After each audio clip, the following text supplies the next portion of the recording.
Hello everyone. A few weeks ago I did a video recording Libcom's Introduction to Capitalism. By the way, I plan on converting Libcom's other introductions on things like the environment, the state, direct action and so on into a series, which I think will be a useful resource for people. I've asked the Libcom people and they seem pretty happy with it. Not that they're claiming intellectual property, but you know, it's nice to ask if I'm using their content. Anyway, I got a response from a right-wing libertarian slash voluntarist slash ANCAP YouTuber by the name of BadMouseProductions, which was responding to the intro to capitalism. And you can find both my video and his video in the description.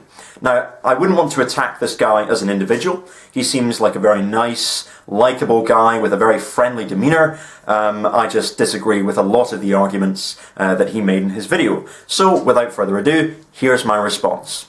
At its root, capitalism is an economic system based on three things: wage labour, working for a wage; private ownership or control of the means of production, things like factories, machinery, farms and offices; and production for exchange and profit. No, not necessarily. Private ownership of the means of production is the definition of capitalism, according to the dictionary.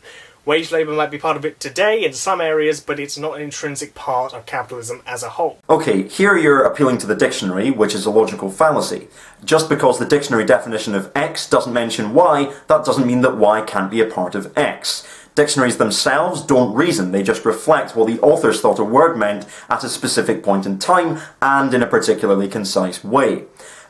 Dictionary definitions of the state might differ from the state as defined by ANCAPs. Does that mean that we should necessarily reject the ANCAP definition of the state? I don't think it does. Secondly, people see wage labour and market exchange as being intrinsic to capitalism because this has been the case historically.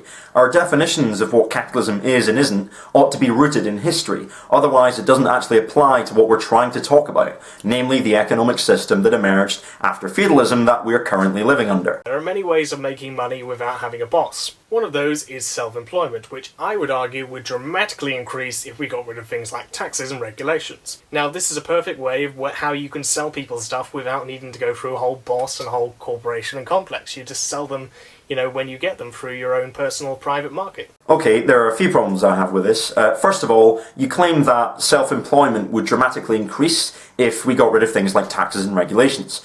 Do you have any evidence, such as historical examples, to support this assertion? Secondly, to find out why suggesting self-employment as a solution for anti-capitalists is a dead end, I recommend reading a testimony on Libcom called Self-Employment or the Illusion of Freedom, which you'll find in the description.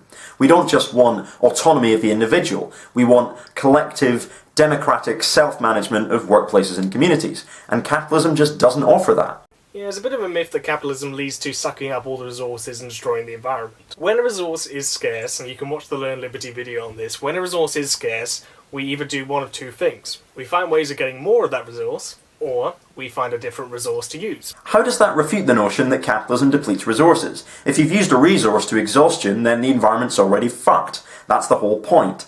And how do you know that moving to another resource is not also going to be ecologically destructive? Just moving from one resource to the next isn't a sustainable solution when we don't have an infinite supply of resources at our disposal. This is what was done with oil. Originally, oil was very easy to find because it was close to the floor and basically everywhere. Nowadays, it's harder to find, so the expense that we pay on oil already goes to finding more cheaper resources and availability of oil around the world. Okay, so oil used to be everywhere, and now it's been depleted and used to exhaustion, so we have to find ways to use the rest of it and move on to something else. Like, what am I supposed to say to that? Yay, capitalism? And bear in mind that there's a lot of scientific evidence showing that burning oil is one of the primary causes of the ecological mess we're in at the moment. Does it not bother you that oil companies are deliberately funding efforts to mislead the public about climate change? Oil is possibly the worst example you could have given. Also remember that there are more trees around today than there ever have been before. No, there aren't. From 2000 to 2010, the estimated net change in forest area was minus 5.2 million hectares a year. Fair enough, that rate was slower than that of the previous decade. However, when an area approximately the size of Costa Rica is being destroyed each year, I think we can safely say there are not more trees than there have ever been. The air is far more cleaner. Well, it depends what you mean by clean. According to NASA, the atmospheric concentration of CO2 hasn't exceeded 300 parts per million for over 650,000 years.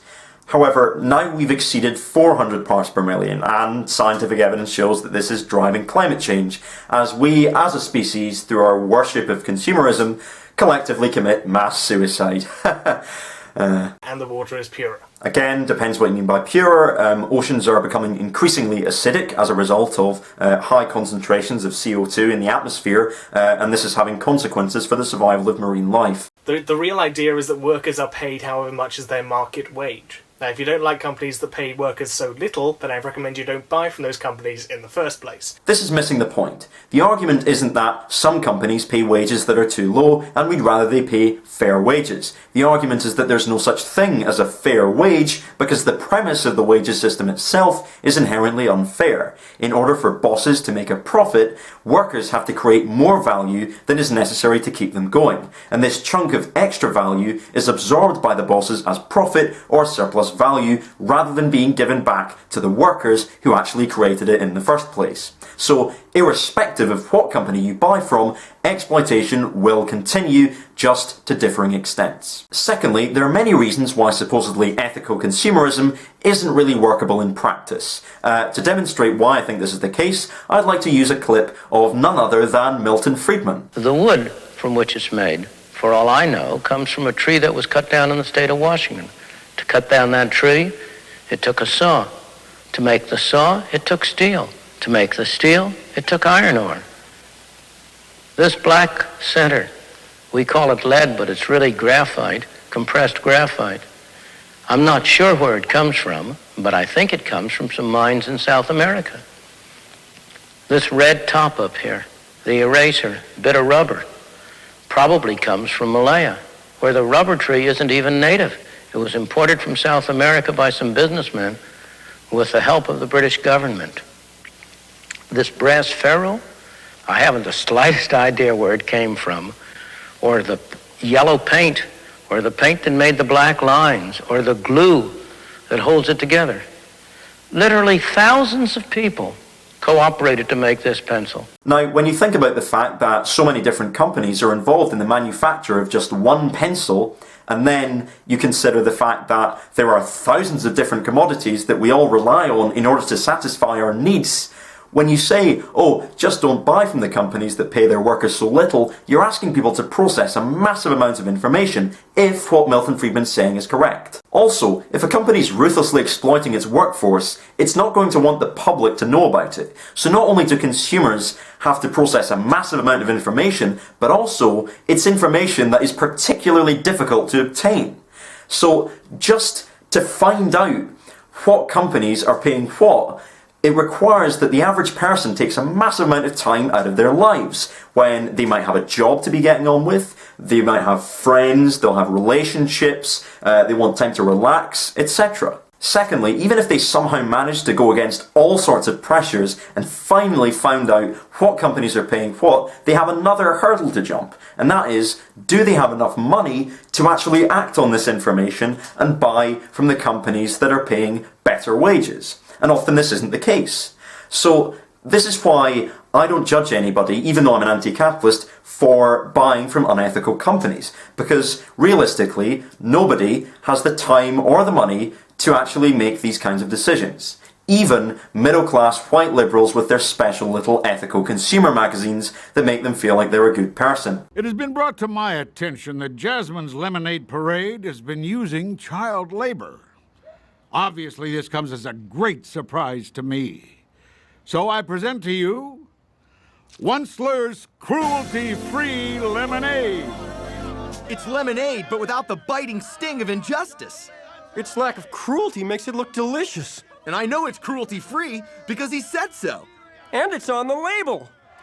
So what's the consequence of this? Well, the consequence of not even being able to reduce the extent of exploitation via market mechanisms, let alone get rid of it altogether, is that companies are going to get away with rank exploitation of labour, which will consequently widen the gap between the rich and the poor, which has been shown to contribute to all kinds of social problems.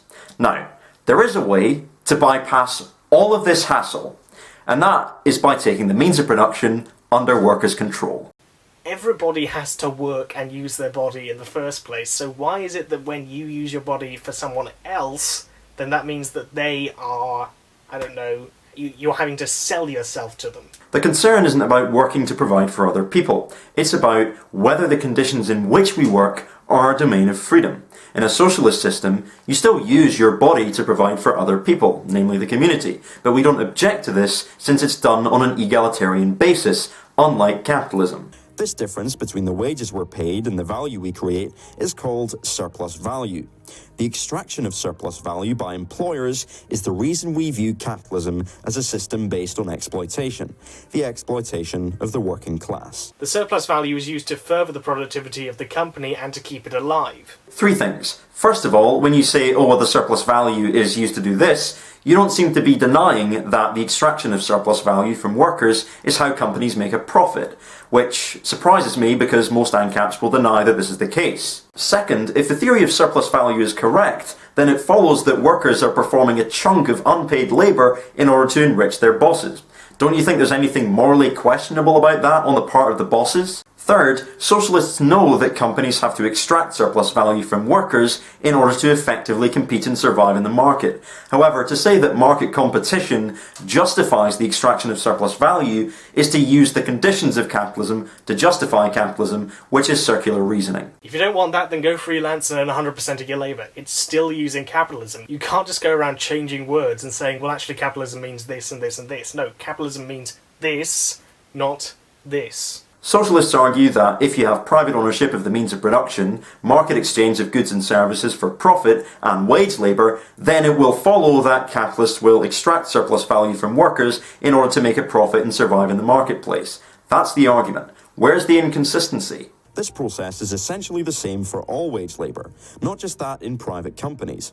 Public sector workers also face constant attacks on their wages and conditions in order to reduce costs and maximise profits across the economy as a whole. I don't agree with the public sector, but I'm a bit confused. Why is it that you seem to be sort of sympathetic towards the NHS, considering that it is a monopolised authoritarian system? Since you're an ANCOM, do you agree with them to an extent or not? Ideally, I'd like to have a fully worker-controlled health service rather than a state-run health service such as the NHS. However, a fully worker-controlled health service is something to construct during a revolutionary situation in which capitalism and the state are basically collapsing. However, in the meantime, I think that it's in the interests of the working class to protect the NHS from cuts and privatisation because it's more democratic than a health service run by the private sector, which is completely devoid of any democratic process whatsoever. The capitalist economy also relies on the unpaid labour of women working in the home. Women were generally working at home 50 years ago because of societal pressures at the time. Today, if you take a quick look outside your window, you'll probably notice that there are more women working today than there ever have been before, and it's increasing. The claim is not that they only do domestic labour. The claim is that the unpaid domestic labour of women plays a significant role in perpetuating capitalism. To find out why this is the case, I recommend reading a Libcom article called The Economy of Making Women Care, which you'll find in the description. A general rule of thumb that I put myself to is that when you try to help everyone out, you probably end up helping nobody, but when you try and help yourself out, you actually end up benefiting everyone. Sounds like you've been reading a bit too much Ayn Rand. If you base your philosophy on ruthless self-interest in exchange, where you only help other people if it advances your own interests in return, then why help the needy?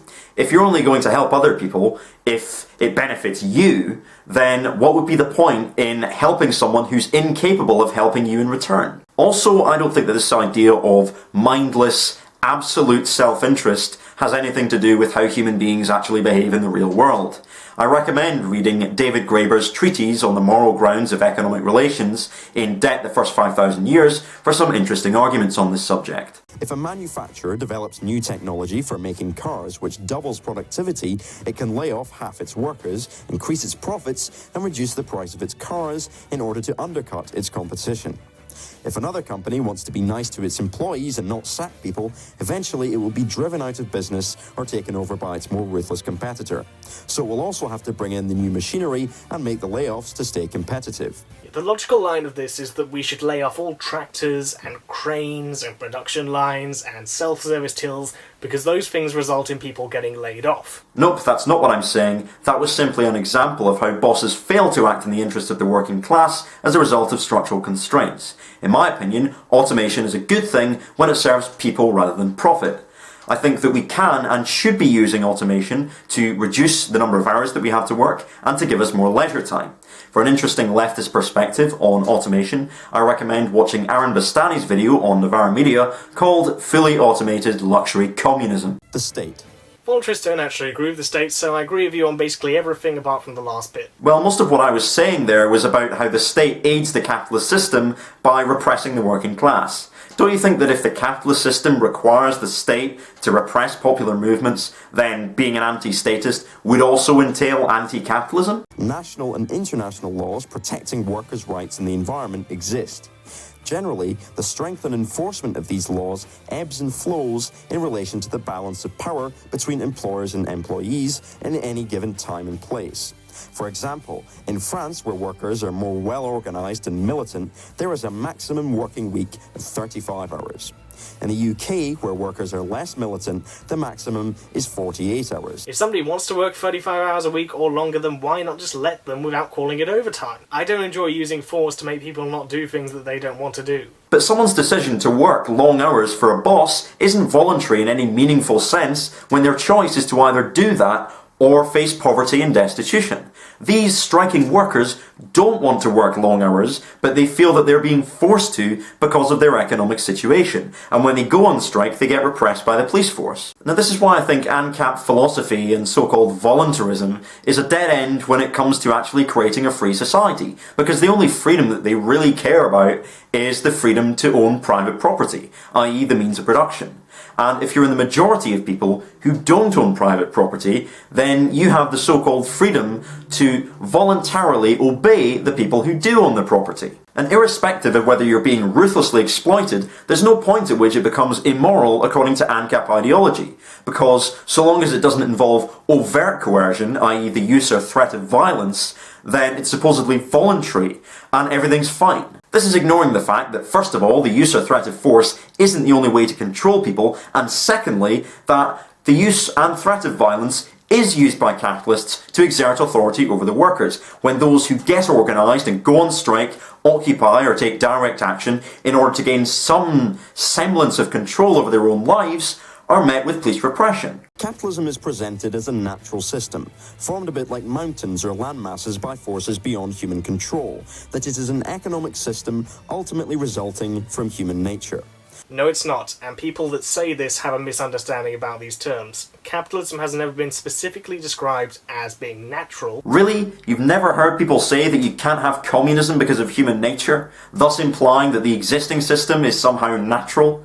I used to make this argument when I was a liberal, and now I think it's a really crap argument, but yeah, the idea that we have capitalism now because it's in line with human nature is so widespread, I'm surprised that you don't realise this. When I say that capitalism is often described as being a natural system, what I also mean is that advocates of capitalism, ANCAPs included, often talk about markets as though they are simply what happens when human beings are left to their own devices. And in my opinion, they're wrong in this assertion. Take Adam Smith's narrative of how money came about. This idea that we all started off with bartering, exchanging things for things, and then it all became too complicated, having to haul lots of things to the marketplace, so instead we decided to start using money as a medium of exchange because it was more practical. Now, this narrative is talking about money as though it simply came about through human beings running their own affairs, and it's regurgitated in just about every single economics textbook, despite the fact that anthropologists have discredited this because there's basically no evidence of early human societies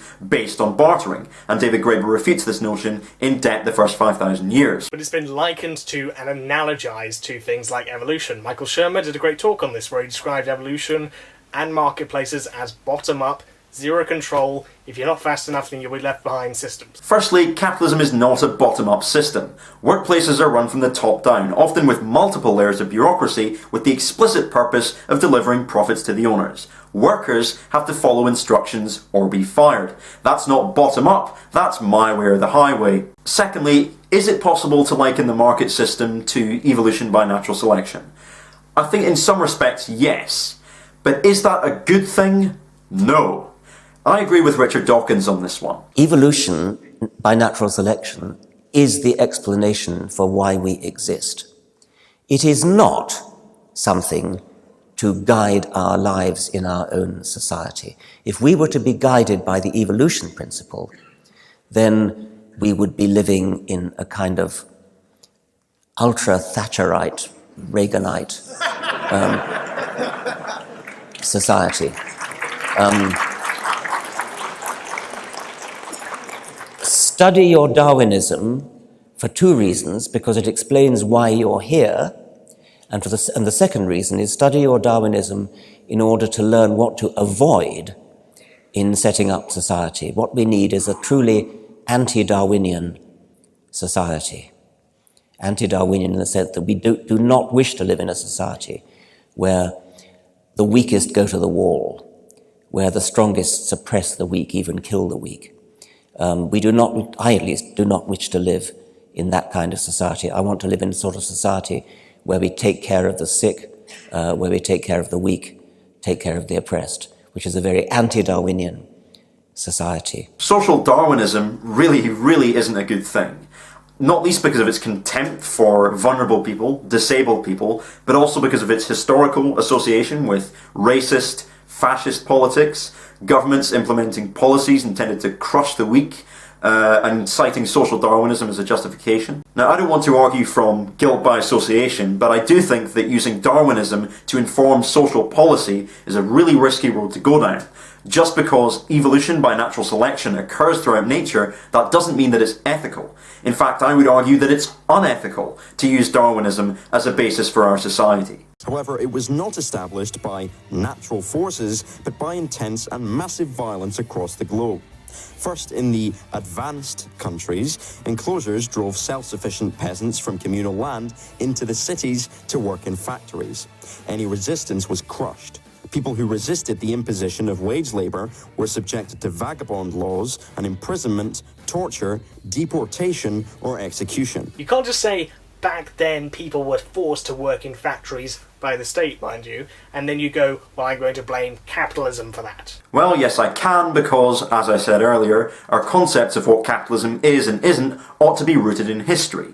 We can say that wage labour and market exchange for profit are intrinsic to capitalism, as well as private ownership of the means of production, because this has historically been the case. And for the same reason, we can say that capitalism is responsible for people being forced into wage labour. Now, the narrative given by ANCAPs that the state and capitalism are somehow antagonistic to each other, in my opinion, is completely ahistorical. There are many examples where the state has used force to impose capitalist economic practices. In The Invention of Capitalism by Michael Perelman, you can read about how the working class was basically whipped into submission and driven into wage labour with long hours, barely any pay, absolutely dreadful conditions, and often children as young as 3 were put in this way. In what sense is this freedom or justice? But then ANCAPs will say things like, oh well, that's just corporatism, not true capitalism. True capitalism has never existed, despite also arguing that it's somehow responsible for all of our progress. Now, I know that you don't seem to be making this argument. However, there are a lot of more vulgar ANCAPs who do. And again, this distinction between, crony capitalism and true capitalism, in my opinion, is not informed by history, and the fact that often markets and wage labour had to be imposed by state violence. The concept of private property of land and means of production might seem now like the natural state of things. However, we should remember it is a man-made concept enforced by conquest. So what? Mathematics is man-made, economics is man-made, science is man-made. The fact of whether they're man-made or not, whether those things themselves are used with force in the first place, does not determine whether they're immoral or not. Yes, I know, but I'm not making an ethical claim here. I'm not saying that, because it was once imposed by force, then therefore it must be immoral as a system. I'm saying that the point of highlighting the fact that capitalist forms of economic organisation often had to be imposed by state violence is that it refutes this notion that capitalism is somehow the natural way for human beings to behave, as is often claimed by capitalist economists and ANCAPs. Anyway, that concludes my response to BadMouseProductions. I hope you enjoyed this video. Well done if you've managed to watch it all the way through. Thank you very much for your patience. For more anarchist content, subscribe to Libertarian Socialist Rants and Anarchist Collective. Thanks for watching. Bye-bye.